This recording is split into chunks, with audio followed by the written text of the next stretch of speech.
Mahal ko ang Panginoon pagkat ako'y dinirinig. Dinirinig niya ako sa dalangin ko at hibig. Ako'y kanyang dinirinig tuwing ako'y tumatawag. Kung ako ay tumatawag, sinasagot niya agad.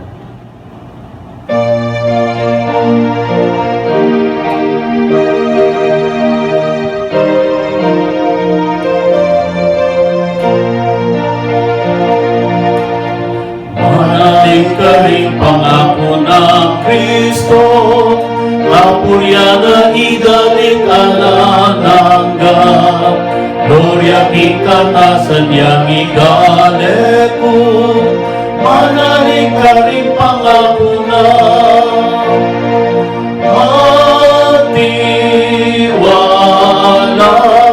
Magtiwala ka rin pangako na ng Diyos, manalig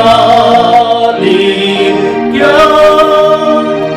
Manaligin pangako ng Jesus. Magtiwala ka rin pangako tapang, ngening malimbuyot sindang katakot. Uli ni Amano ni Diyos miligtas, magtibeting pangako ng Diyos.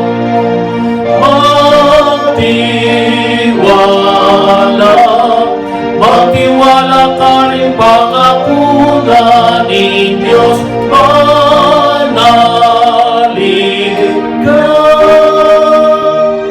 Manalig pangako ng Jesus.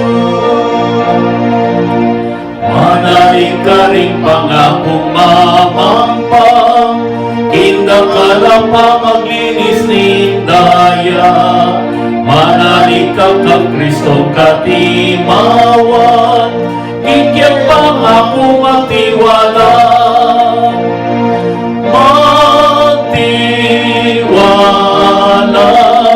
Magtiwala ka rin pangako na ng Diyos, manalig yan. Manaligin pangako ng Jesus. Kahit yung pangako eto manabot, ingahos ning Espiritu tingiran, tandunganing mga buspay nawa ko, yang pangako ilang aligan.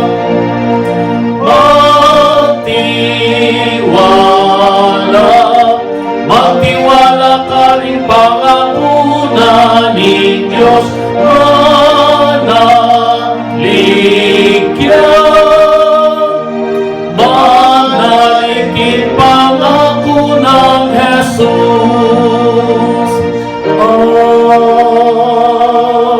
Amen.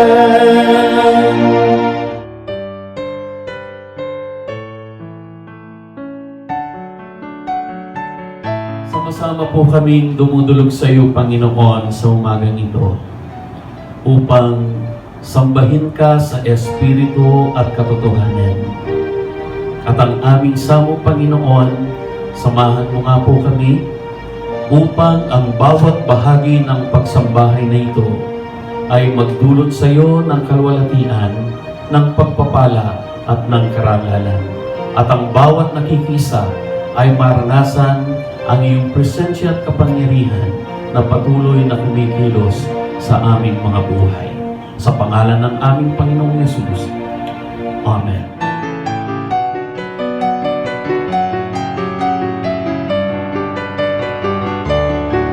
Mga bunga ng pagtanggap ng Diyos. Sapagkat napawalang sala na tayo sa pamamagitan ng ating pananampalataya, mayroon na tayong mapayapang relasyon sa Diyos sa pamamagitan ng ating Panginoong Hesukristo.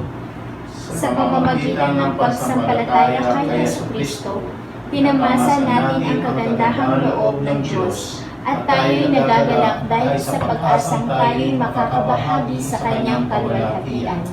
Hindi lamang yan, ikinagagalak din natin ang mga kahirapang ating tinitiis dahil alam nating ito'y magbubunga ng pagtitiyaga. at ang pagtitiyaga ay nagbubunga ng katatagan, at ang katatagan naman ay nagbubunga ng pag-asa. At hindi tayo binibigo ng pag-asang ito, sapagkat ang pag-ibig ng Diyos ay ibinuhos na sa ating mga puso sa pamamagitan ng Espiritu Santo na ipinagkaloob sa atin ng Diyos. Sapagkat noong tayo'y mahihina pa, namatay si Kristo sa takdang panahon para sa mga makasalanan. Mahirap mangyaring ialay ni Numan ang kanyang buhay alang-alang sa isang taong matuwid. Kahit na maaaring may mangahas na gumawa nito alang-alang sa isang taong mabuti. Ngunit ipinagama ng Diyos ang kanyang pag-ibig sa atin nang mamatay si Kristo para sa atin noong tayo'y makasalanan pa.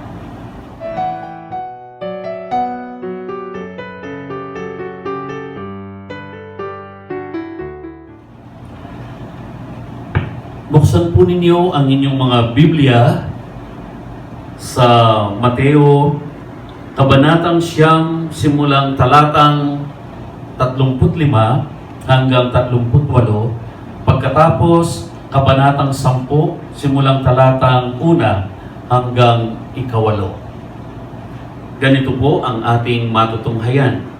Nilibot ni Jesus ang mga bayan at nayon at nagturo sa mga sinagoga. Ipinangaral niya ang mabuting balita tungkol sa paghahari ng Diyos at pinagaling ang mga may sakit, anuman ang kanilang karamdaman. Nang makita niya ang napakaraming tao, nahabag siya sa kanila sapagkat sila'y lito at lupaypay, parang mga tupang walang pastol. Kaya't sinabi niya sa kanyang mga alagad, "Sagana ang anihin, ngunit kakaunti ang mag-aani. Idalangin ninyo sa may-ari ng anihin na magpadala siya ng mga manggagawa sa kanyang aanihin." Tinipon ni Jesus ang 12 alagad at binigyan ng kapangyarihang magpalayas ng masamang espiritu at magpagaling ng mga may karamdaman. Ito ang pangalan ng 12 apostol: si Simon na tinatawag na Pedro, at si Andres na kanyang kapatid, sina Santiago at Juan na mga anak ni Zebedeo, sina Felipe at Bartolome, si Tomas at si Mateo na publikano, si Santiago na anak ni Alfeo at si Tadeo, si Simong Makabayan at si Judas Iscariote ang nagkanulo kay Jesus. Ang 12 ito'y sinugo ni Jesus at kanyang pinagbilinan, "Huwag kayong pupunta sa lugar ng mga hentil o sa alinmang bayan ng mga Samaritano. Sa halip ay hanapin ninyo ang mga nawawalang tupa ng sambahayan ng Israel. Humayo kayo at ipangaral ninyo na malapit ng maghari ang Diyos. Pagalingin ninyo ang mga may sakit at buhayin ang mga patay. Pagalingin ninyo ang mga ketungin at palayasin ang mga demonyo. Yamang tumanggap kayo ng walang bayad, magbigay naman kayo ng walang bayad." Pinagpala po tayo ng Panginoon sa pagkabasa ng kanyang mga salita.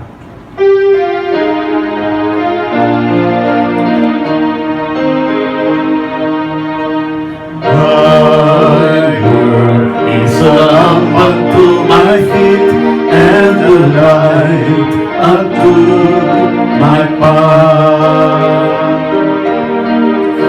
Thy word is a lamp unto my feet and a light unto my path.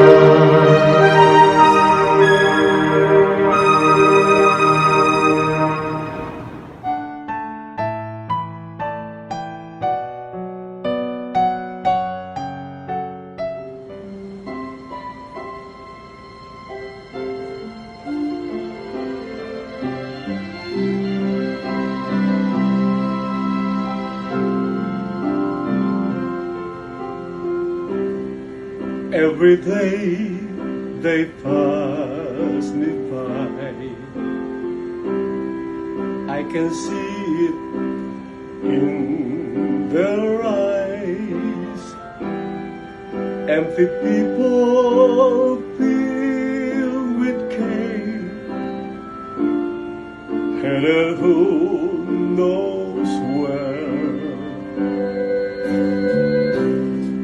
On they go to private fame, living fear to fear. Laughter hides their silent cries. Only Jesus hears. People need the Lord. People need the Lord. At the end of broken dreams is the open door. People need the Lord. People need the Lord. When will we realize if we live alone?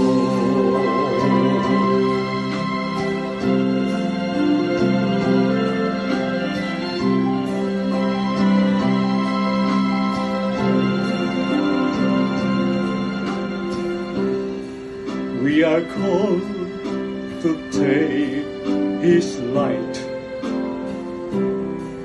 to a world where wrong seems right.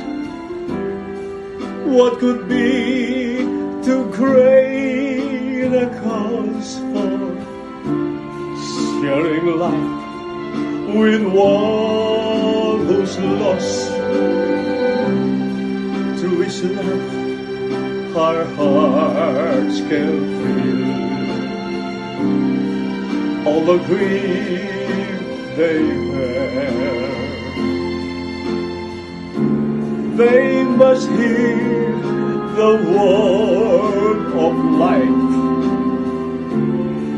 Only we can share.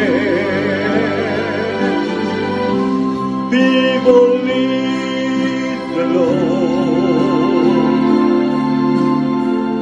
Yes, people need the Lord.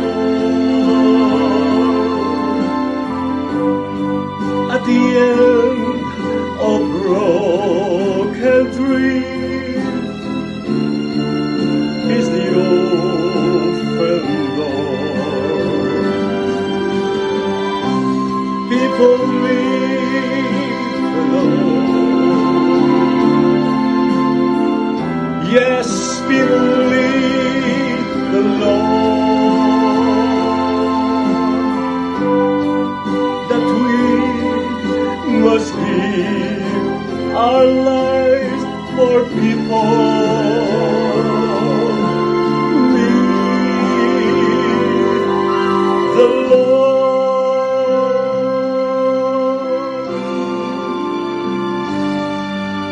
The Lord.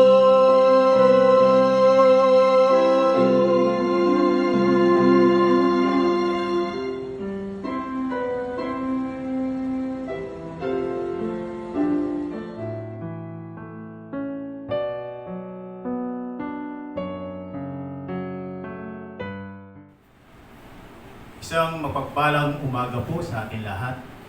Kumusta na po kayo? Sa paglalakbay ni Jesucristo papunta sa Galilea, gumawa siya ng maraming himala.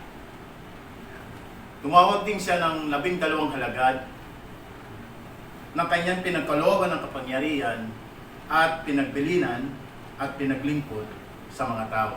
Si Jesus ng maraming himala. Kung alam mo na darating ang tagapagligtas para bisitahin ang iyong bayan, o ang iyong bahay, o lungsod, sino ang dadalhin mo para ipaggamot mo sa kanya.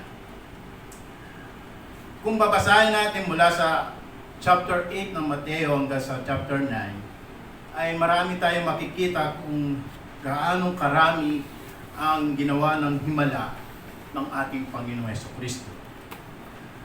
Napasin mo ba na napakalaking kapangyarihan na taglay ang ating Panginoon Jesucristo?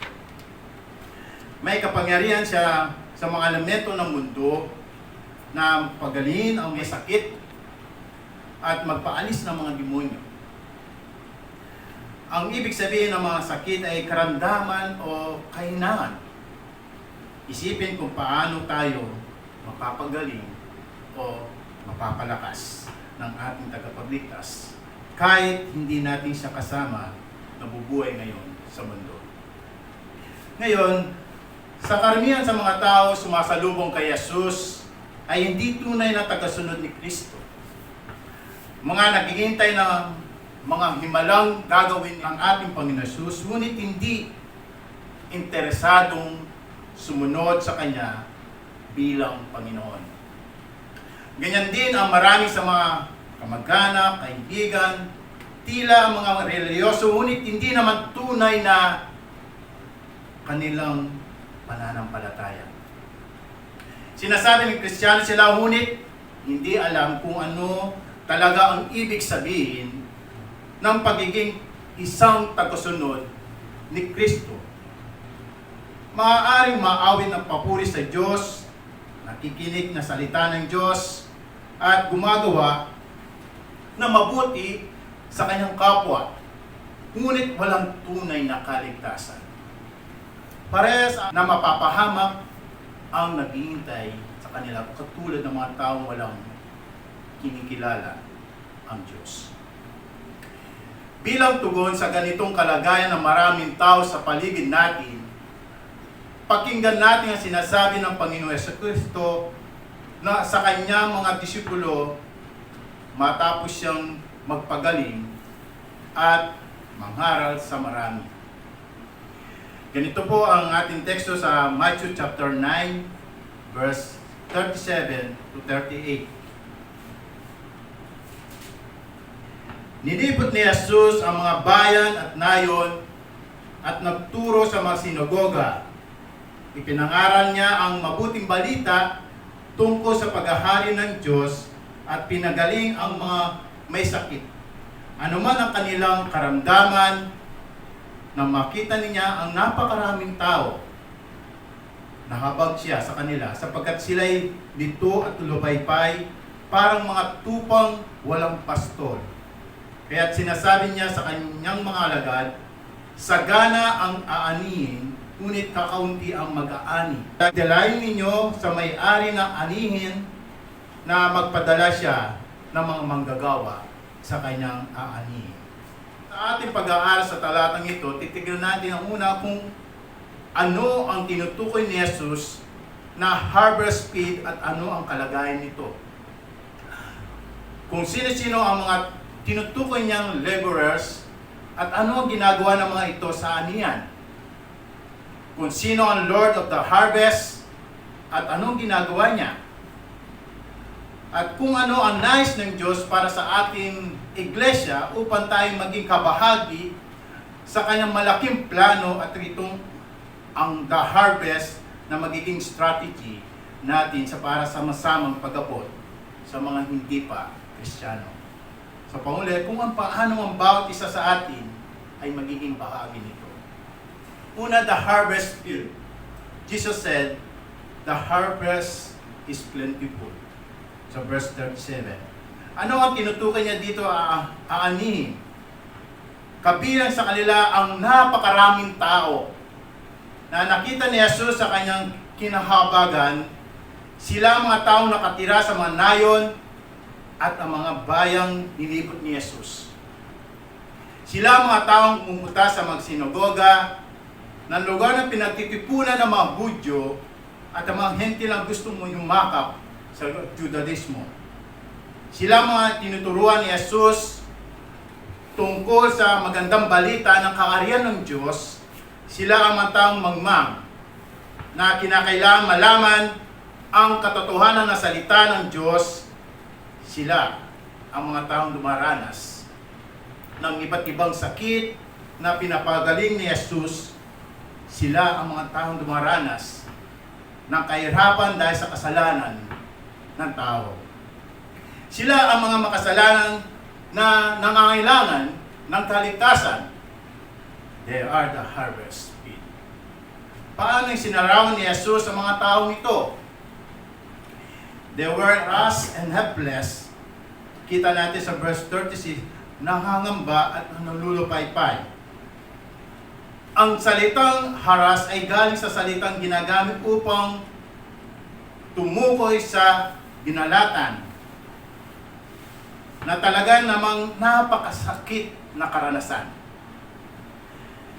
Kasama nito ang idea ng binugbog, sinugatan, pinunit, pinagod, at nanlulupaypay. Nakita ni Jesus sa mga tao na sira-sira ang panloob na buhay dahil sa kasalanan at kaawa-awang kalagayan tulad nito. Ang helpless ay galing sa salitang ginamit sa isang tao na nakabulagta at hindi na kayang tulungan ang kanyang sarili. Tulad ng isang lasing na nakakilatay, pasada, o sa isang sinaksak sa tagiliran na hindi niya kayang ibangon ang kanyang sarili. Because of this condition, Jesus saw then also as a sheep without a shepherd. Ang mga Hudyo ay parang mga nawawalang tupa na kailangang hanapin ang mga disipulo na sinugo ni Jesus, ang mga religious leaders na dapat ay nag-aalaga sa kanila ay sila ang nagiging dahilan ng kamahakan nila. Kasama dito ang mga hentil. Ang mga taong ito ay nangangailangan ng isang pastol na mag-aalaga at magbibigay ng kanilang proteksyon. Ito ay walang iba kundi si Kristo. Ako ang mabuting pastol, ibinigay ng mabuting pastol ang kanyang buhay para sa mga tupa. John chapter 10 verse 11. Kung ganito ang tingin ni Jesus sa mga tao, doon din dapat tayo. Tignan natin sa kalagayan nila sa financial o edukasyon, kung hindi sa kalagayan ng kanilang relasyon sa Diyos. Mga taong walang magagawa sa kanilang sarili. Mga taong hirap na hirap dahil sa kasalanan. At mga taong parang tupang nawawala ng dapat dalhin sa mabuting pastor. Ang tinutukoy ni Kristo na napakarami ay hindi lamang sa mga taong kundi mga aani. Ang tingin niya sa mga tao ay mga taong kailangan dalhin sa kawan ng Diyos. Meron akong ibang mga tupa na walang kulungan nito. Kailangan ko rin silang dalhin dito. Sabi sa John chapter 10 verse 16. Kung isang taniman ng palay ay maubusan ng aanihin, pagkatapos sa anihan at panahon ng tagtuyot, ang ating iglesia ay mauubusan. Hanggang hindi pa bumabalik si Kristo, palaging may aanihin. Hanggang ngayon, ay marami pang aanihin mula sa inyong pamilya, mula sa mga kamag-anak, mga kaibigan, mga kapitbahay, mga kaklase, mga ka-worker, mga dati nang aktibo sa church, ngunit ngayon ay nawawala na. Pumili ka sa mga tatlong tao na ipanalangin ko sila araw-araw. Subukan mo mula ngayon. Panalangin mo siya at isama mo sa iyong panalangin yung taong gusto mong ilapit sa Diyos at makita mo kung ano ang magiging lusutan nito. Sa isang buwan, hinahamon kita. Ang marami pa, magsimula ka tayo ngayon sa kakaunti. Pangalawa, the harvest laborers. The harvest plentiful. So we need more laborers, but the laborers are few. Mula sa panahon ni Kristo, hanggang ngayon marami pa ang aanihin, ngunit kakaunti pa rin ang mga manggagawa. Dalayan ko sa pamamagitan nito ay madagdagan at dumami ang mga manggagawa. Sino-sino ang mga manggagawa? Binabanggit dito ni Jesus. Sa talatang ito, ang kausap niya ay kanyang mga alagad. Kasama dito ang mga dalawa na dala-dala ang tungkol sa salita ng Diyos ay makita natin doon sa chapter 10 ng Luke, verse 1. Ngunit ang tagubilin ni Kristo, make disciple of all nations, ay hindi lang para sa ilan, kundi sa lahat din ng tagasunod ni Kristo. Ang paunahing kahulugan ng isang alagad ay isang tagasunod. Kung ikaw ay disciple, siyempre susundin mo ang itinuturo ni Kristo. Sa talatang ito ay nag-iwan siya ng isang magandang halimbawa kung paano magiging manggagawa sa aniyan. Ano ba ang isang manggagawa na katulad ni Jesus? Una, pinupuntahan at inaabot ang mga tao. Nililipot ni Jesus ang lahat ng mga lungsod at mga nayon. Hindi lang natin sila hihintayin dumating dito sa ating church, bagamat gumagawa ang Diyos upang hilapit sila sa atin. Tayo ang aabot sa kanila kung saan man sila naroroon. Ang iba ay kasama lang din natin sa bahay, sa eskwelahan, at sa opisina. Pinapangaral ang katotohanan ng mabuting balita ni Kristo. Si Jesus ay nagtuturo sa mga sinagoga nila at pinapangaral ang magandang balita ng kaharian. Mga alagang magkipagkaibigan tayo sa kanila, ngunit hindi sapat iyon. Kailangan nilang marinig sa atin ang mga salita ni Kristo. Ang ebanghelyo na nagpapahayag ng paghahari ng Diyos sa buhay na sino man magsisi sa kasalanan at susunod kay Kristo. Faith comes from the hearing, and hearing through the words of Christ. Romans chapter 10, verse 7. Pinapakita ang habag at ang pag-ibig sa pamagitan ng pagtugon sa pangailangan ng mga tao. Si Jesus ay pinagaling ang bawat sakit at ang bawat karamdaman. Nang makita niya ang napakaraming tao, naabag siya sa kanila.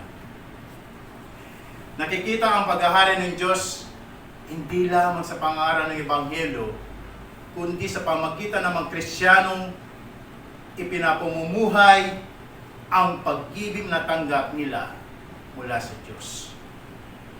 Ito ang magiging dahilan upang ang mga binahanginan ng Ebanghelyo ay maaakit sa mensahe ng kanilang narinig. They need to see that we really care for them. Jesus ay nahabag sa kanila.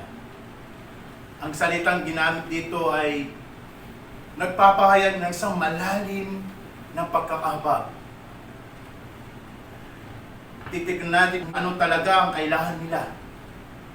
Tulad ng edukasyon at kalusugan. Lalo ngayon, sa panahon ngayon, sa panahon ng pandemic, sa panahon ng crisis ngayon, ang ating iglesia, dapat makita nila kung ano ang kalagayan ng ating mga kababayan, ng ating mga miyembro, ng ating mga co-worker, mga manggagawa, Choconesa pastor, sa ating iglesia, dapat makita na yun at tinitignan kung ano ang kalagayan. Dapat ganoon ang ating iglesia, katulad ng ating Panginoon sa Kristo, na tinitignan ang maraming tao. Ganoon ang kanyang kahabag sa mga tao. At ayon sa biyayang pinagkaloob ng Diyos, tulungan natin sila Ngunit huwag nating kalilimutan, ang pinakamalaking kailangan nila ay mailapit sila sa Diyos. Naparito si Jesus hindi upang magpagaling sa may sakit, kundi upang sa krus para sa katubusan ng kasalanan ng maraming tao. Upang matipon ang mga aanihan, kailangan ng mga mang-aani, mga disipulo, aabot kung nasaan ang mga tao. Ipapangaral ng Ebanghelyo ni Kristo at ipapakita sa kanila ang pag-ibig ni Kristo sa mga practical na bagay. Halimbawa, ang gadget. Very timing po. Gamitin natin ang social media. Hindi naman tayo makalabas sa bahay o makapunta sa mga kaibigan natin. Gamitin po natin ang social media, ang ating mga cellphone. Dahil kakaunti ang ganitong mga manggagawa, magtutulong-tulong tayo upang sanayin ang bawat isa sa atin, lalo na sa ating iglesia, na magkaroon ng puso katulad ni Kristo. The Lord of the harvest, Jesus said, the harvest is plentiful, but the laborers are few. Therefore pray to the Lord of the harvest to send out laborers into His harvest. Bago natin tignan kung anong itong nais ni Jesus na gawin natin bilang tugon sa kalagayan ng mga aanihin at ng mga ani, tignan natin kung sino ito, the Lord of the harvest, at kano ang kinalaman nito sa gawain ng evangelismo. Being Lord of the harvest implies ownership. God is the Lord, His own the harvest, sa Kanyang ito, hindi po sa atin. Hindi po itong pagmamahali ng sino man sa atin. Maging ang ating iglesia, maging ang ating misyon, kay God po, kay Jesus po. Sa Kanya po ito. Wala din tayo karapatan, ang kaaway na gaagawin, kaariyan, dapat lamang ay sa Diyos. Siya ang nagmamahali at dapat namamahal sa buhay ng bawat tao sa mundong ito. Being Lord of the harvest also implies authority. God is the Lord who has authority over the harvest. Siya ang masusunod sa gawa nito. Kung ano ang sinasabi niyo, yan ang dapat natin gagawin. Kung ano ang sinasabi niya. Kung ano ang panahon, kung ano ang lugar, kung sino-sino ang nais niyang gamitin sa gawain ito, siya ang masusunod. Bago sabihin ni Kristo, ang Great Commission, go and make disciples of all nations. Sabi niya, all authority in heaven and on earth has been given to me. Matthew chapter 28 verse 19. Kung sabihin niya sa inyo, go. Ano ang tingin mo sa nais na sabihin mo? Siyempre, yes, Lord. Being Lord of the harvest implies ability. God is the Lord who has planned with thee accomplished in His harvest. Walang makakapigil sa anumang nais ng Diyos. Si Jesus ay nagsisimula sa pagsugo ng 12 hanggang sa 72.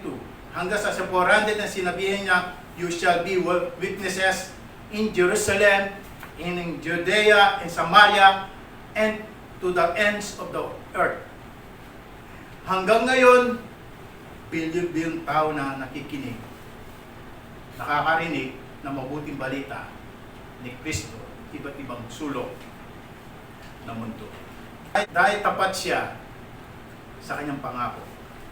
And this gospel of the kingdom shall be proclaimed as a testimony to all nations. Sa katapusan, nakita ni Apostol Juan ang mangyayari. Sa Revelation chapter 7 verse 9 to 10, pagkatapos nito nakita ko ang napakaraming tao na hindi kayang bilangin ni numan. Sila mula sa bawat bansa, lahi, bayan at wika. Nakatayo sila sa harap ng trono at kordero na nakadamit ng puti, may hawak ng mga plaspas, sinasabi nila ng malakas, ang kaligtasan ay nagbumula sa koldero at sa ating Diyos nakalukulok sa trono. Meron po isang pastor sa Pakistani. Siya po ay isang youth pastor na nagkaroon po siya ng Campus Crusade for Christ. Sa lugar na yon, mga eskwela ng university may bilang na 5 million. Nakakalungkot po, 18 lang ang campus workers po. Katulad din sa atin, maraming aaniin, kakaunti ang manggagawa. Kahit ganun lang, alam natin magtatagumpay pa rin ang plano ng Diyos, kahit anong gagawin natin bilang iglesia, bilang isang iglesia. The Lord of the Harvest calling us.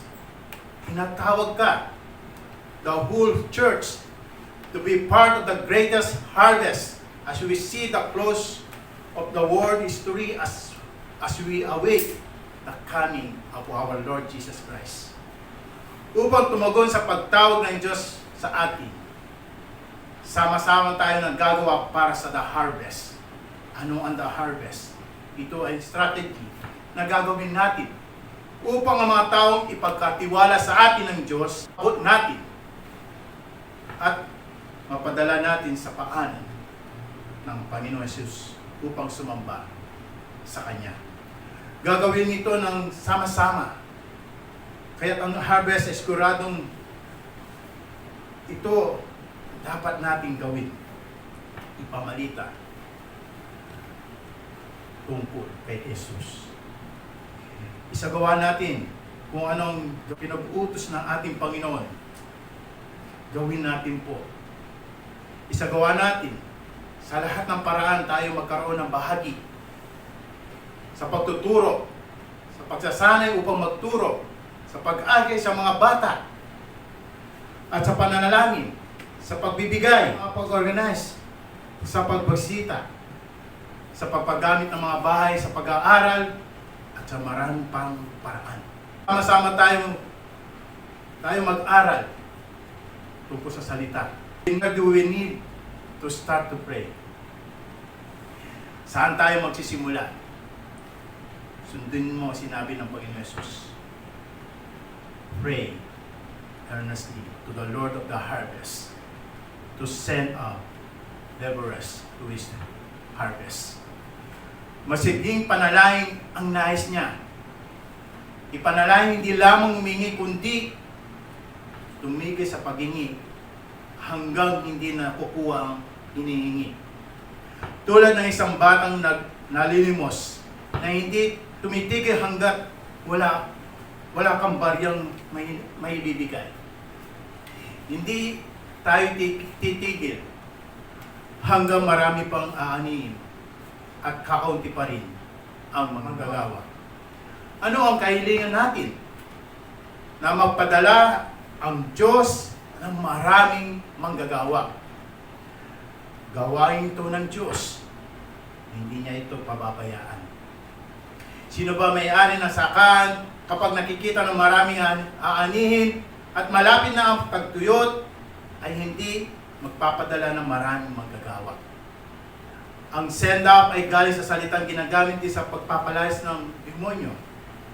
Sa Matthew chapter 9 verse 33 at sa Matthew chapter 10 verse 1. Hindi dahil nais niya ni Jesus na pwersahin ang mga Kristiyano, ngunit para ipakita sa kanyang otoridad sa buhay natin.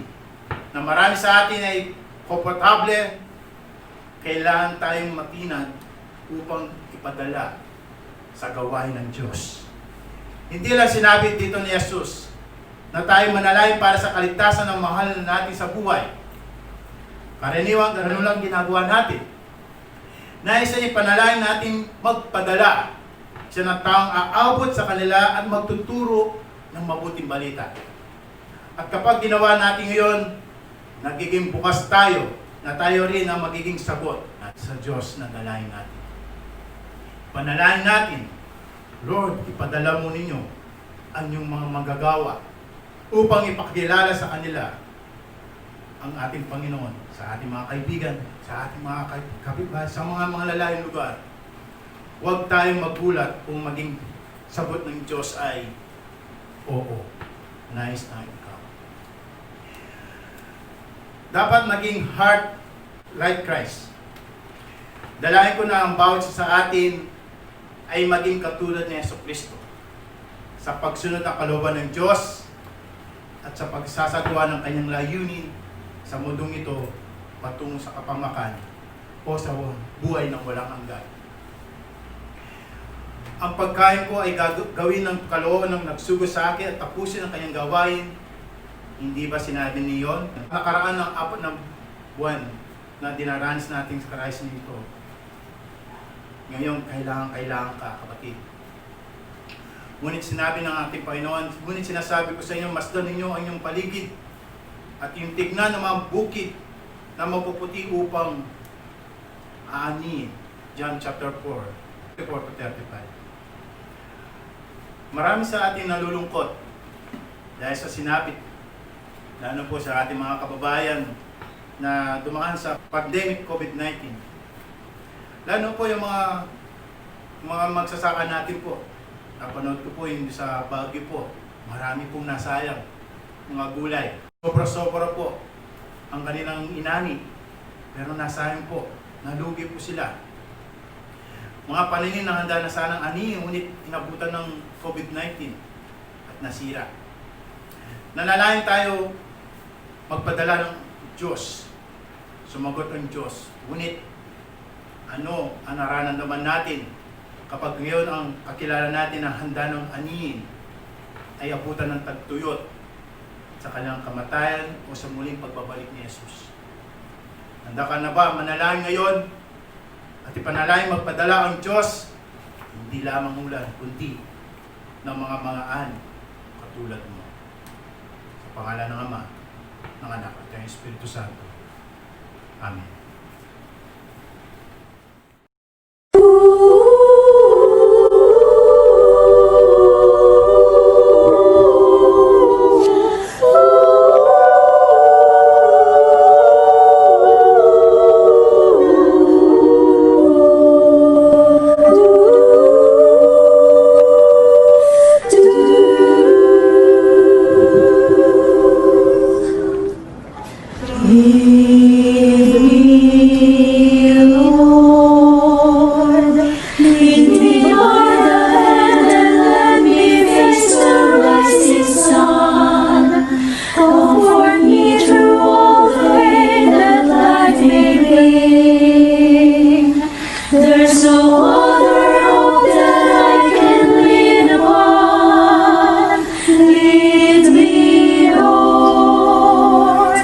Lead me, oh my Lord.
Tayo po ay nasa panahon ng paghahandog at bago po tayo maghandog mga kapatid, sama-sama tayo sa isang panalangin. Holy God, we marvel at your love for all your creation. When Jesus saw the crowds that gathered, he had compassion on them. And his ministry and the church that bears his name must always remember we were born out of compassion. We offer our gifts to continue the work of compassion. But more than this, we offer ourselves as he also commanded us, go in his holy name, we pray. Amen.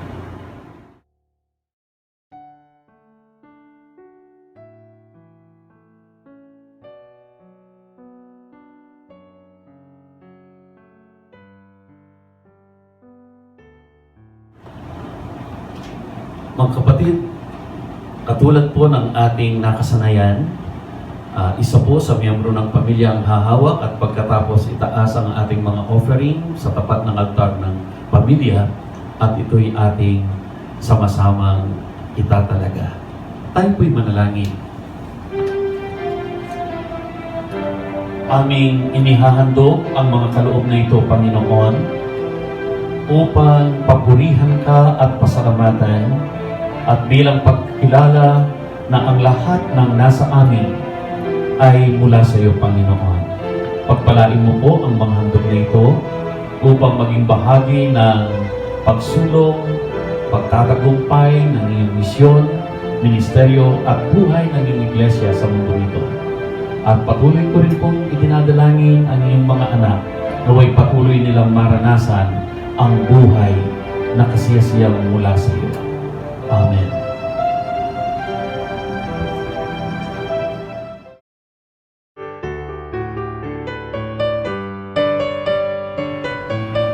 Purihin po ang Panginoon sa mensahe ng buhay at sama-sama po tayong magpasalamat sa Kanya at ihanda natin ang ating sarili sa paglapit sa Panginoon. Kung kayo po ay may altar sa inyong tahanan, lumapit po kayo. Kung pwede po kayong lumuhod, gawin po ninyo habang inaawit po natin ang pangwakas na himno.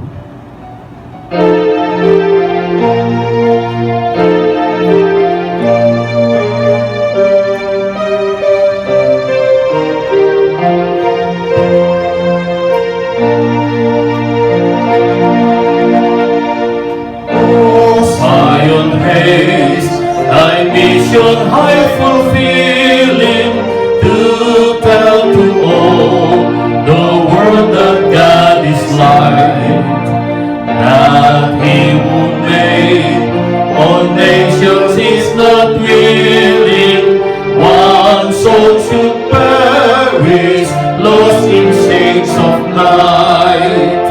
Publish the tidings, tidings of peace, tidings of Jesus, redemption and release.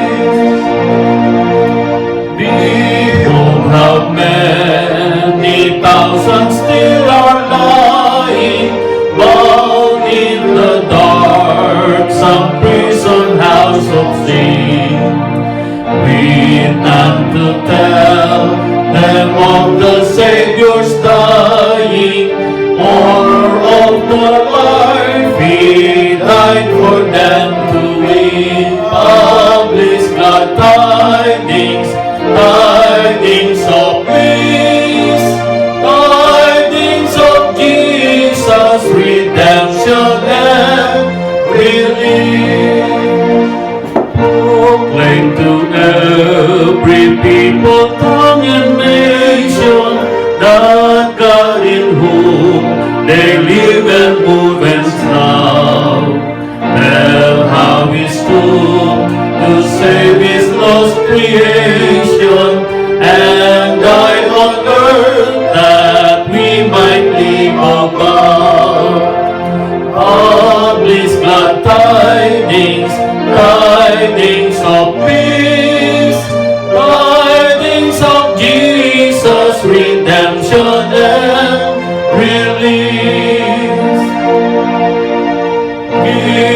of thine own, to bear the message glorious. Give of thy wealth, to speed them on their way. Pour out thy soul, for them in prayer victorious. O Zion, haste to bring a brighter day.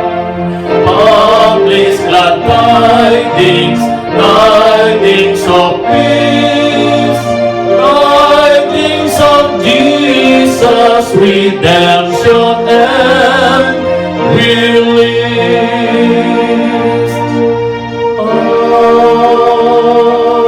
Amen.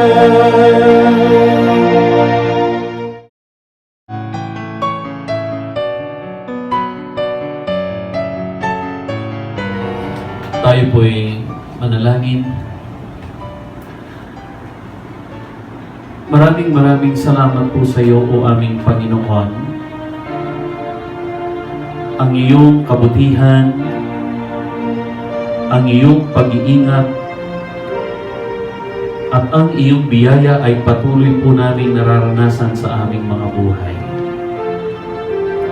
Opo, sa kabila ng pandemic COVID-19, mayroon po kaming kapanatagan. Payapa ang aming mga puso at buhay dahil ikaw ang Diyos na kumakalinga sa amin. Panginoon, maraming salamat po sa buhay at sa kahalagahan nito. Lalo mong pinatingkad ang kahalagahan ng buhay sa pagdaan po namin sa krisis ng pandemic COVID-19. Nawa ito rin ang maisapuso ng lahat ng tao sa buong daigdig, ang higit na kahalagahan ng buhay kaysa anumang material na bagay o anumang maaaring ikumpara dito. Panginoon, salamat din po sa mensahe ng buhay na sa amin ay iyong pinahintulot na maihayag. Salamat sa iyong lingkod na si Pastor Mark. Panginoon, patuloy po namin siyang idinadalangin sampu ng kaniyang pamilya. Lalo na sa darating na buwan ng Hulyo, siya po ay tutungo sa bagong destino. Hinihiling po namin, Panginoon, ang iyong pagkasi sa kanya, ang kapangyarihan ng iyong banal na Espiritu. Patuloy nawa siyang maging instrumento mo, Panginoon, upang ang iglesia doon sa San Nicolas ay lalong maging maalab sa paglilingkod sa iyo at sa pagpapatuloy ng misyon at ministeryo ipinagkatiwala mo po. Kaya, Panginoon, amin po siyang patuloy na ipinagtatagubilin sa iyo pong gabay at pangunguna. Salamat, O Diyos, sa aming pagsama-sama sa pagsambahay na ito. Ang diwa po ng pagkakamakapatid ay patuloy naming naihahayag sa pamamagitan ng ganitong pagsamba at sa tulong ng internet. Salamat din po, Panginoon, sa walang sawang pagpapahalaga ng iyong mga anak sa kanilang relasyon sa iyo, sa pagpapalakas ng kanilang pananampalataya, at sa kasabikan ng muling pagtitipon-tipon sa loob ng iyong sanktuaryo. Idinadalangin po namin ito nawa sa tamang panahon na may vaksin ng gagabay sa amin upang ang COVID-19 ay hindi makapamuksa sa aming pisikang pangangatawan. Panginoon, loobin po ninyo na sa panahon ito, kami patuloy na makiisa sa panuntunan ng pamahalaan, hindi lamang po para sa aming kapakanan, kundi para sa kapakanan ng aming pamilya, ng aming kapwa. Patuloy mo pong ilulan sa aming puso, Panginoon, ang kahalagahan ng pagdidisiplina sa sarili at lalong maging pagkakataon sa amin ang mga araw na nagdaraan upang ang aming devotion sa iyo, personal man o pampamilya, ay lalo pong maging matingkad ito.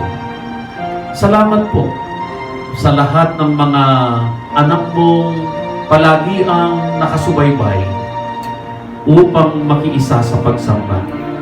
Patuloy mo po silang pagpalain, Panginoon. Patuloy mo pong akayin tungo sa isang buhay na ikaw ang kanilang niluluwalhati. Panginoon, salamat din po sa buhay ng mga frontliners.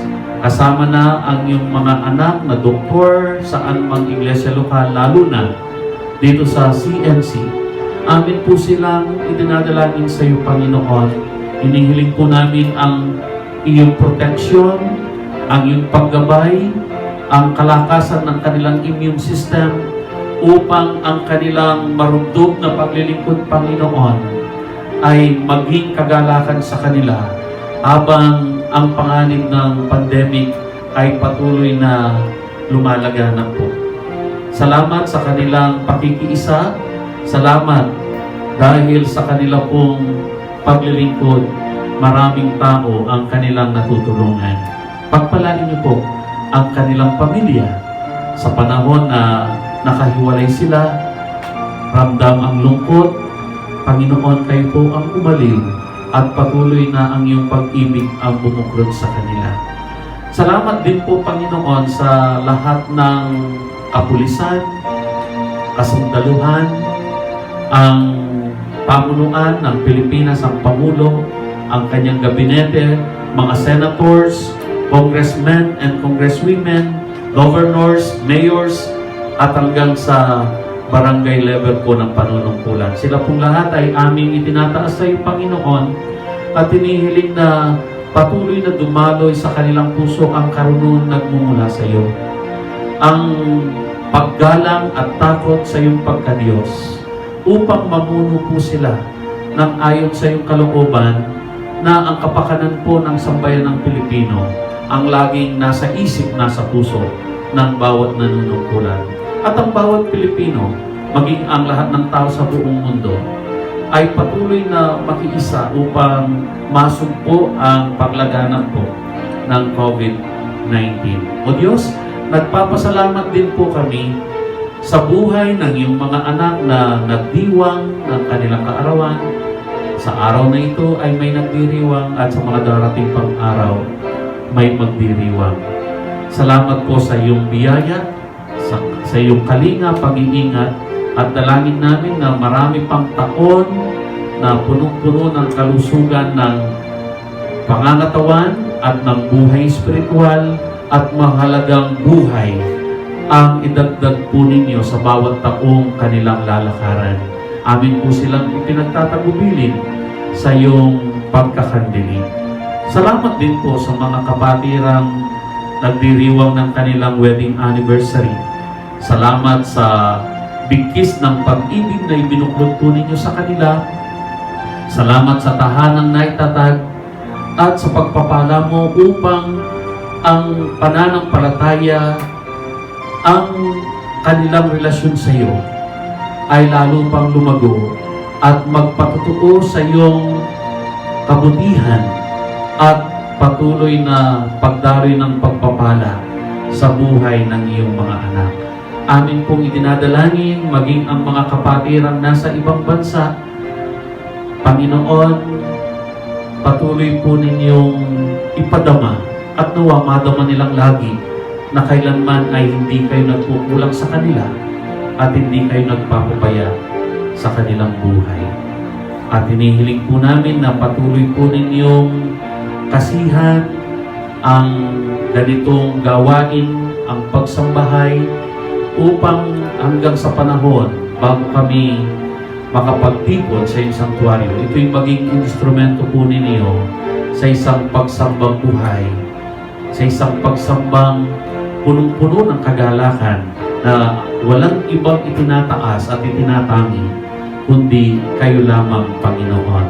O Diyos, salamat po at ihanda po ninyo ang aming mga puso, ang aming buhay, sa pagharap sa bagong linggo. Ang mga anak po ninyong nakapagtrabaho na, salamat po. At gayon din po yung mga mayroon pong gawain sa bahay, patuloy niyo po silang pagpalain.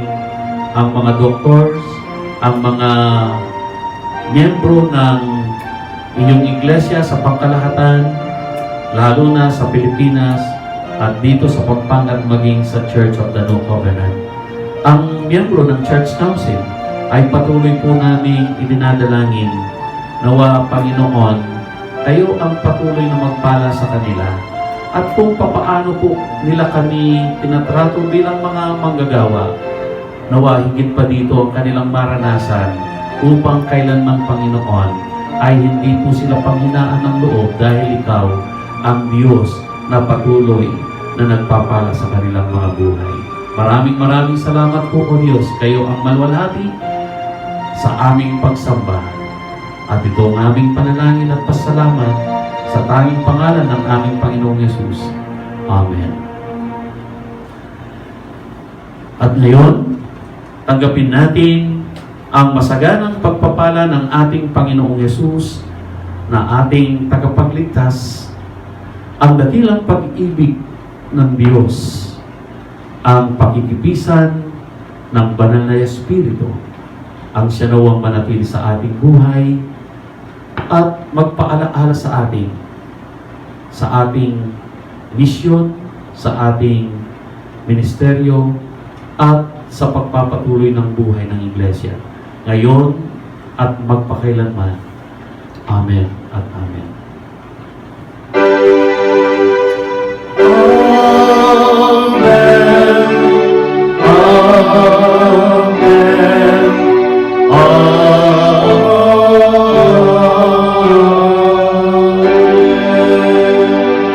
Purihin po ang Panginoon sa ating sama-samang pagsamba sa araw na ito.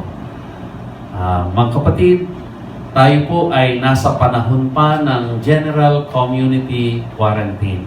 At patuloy po tayong magantabay sa anuman pong anunsyo mula sa ating pamahalaan upang tayo po ay patuloy na makapaghanda kung kailan tayo papayagan na makapagsamba na sa sanktuaryo. Ihanda po natin ang pangunahing kailangan po, ang face mask, at kung gusto po ninyong magkaroon ng gloves, okay lang po. At samantalang ang konseho at ang inyong mga lingkod ay inihahanda po ang sanctuary, patuloy po nating ipanalangin ito. Mga kapatid, kung kayo po ay lalabas ng inyong tahanan, magsuot po kayo ng face mask at ugaliing yung i-observe po ang social distancing at iba pang mga health protocols.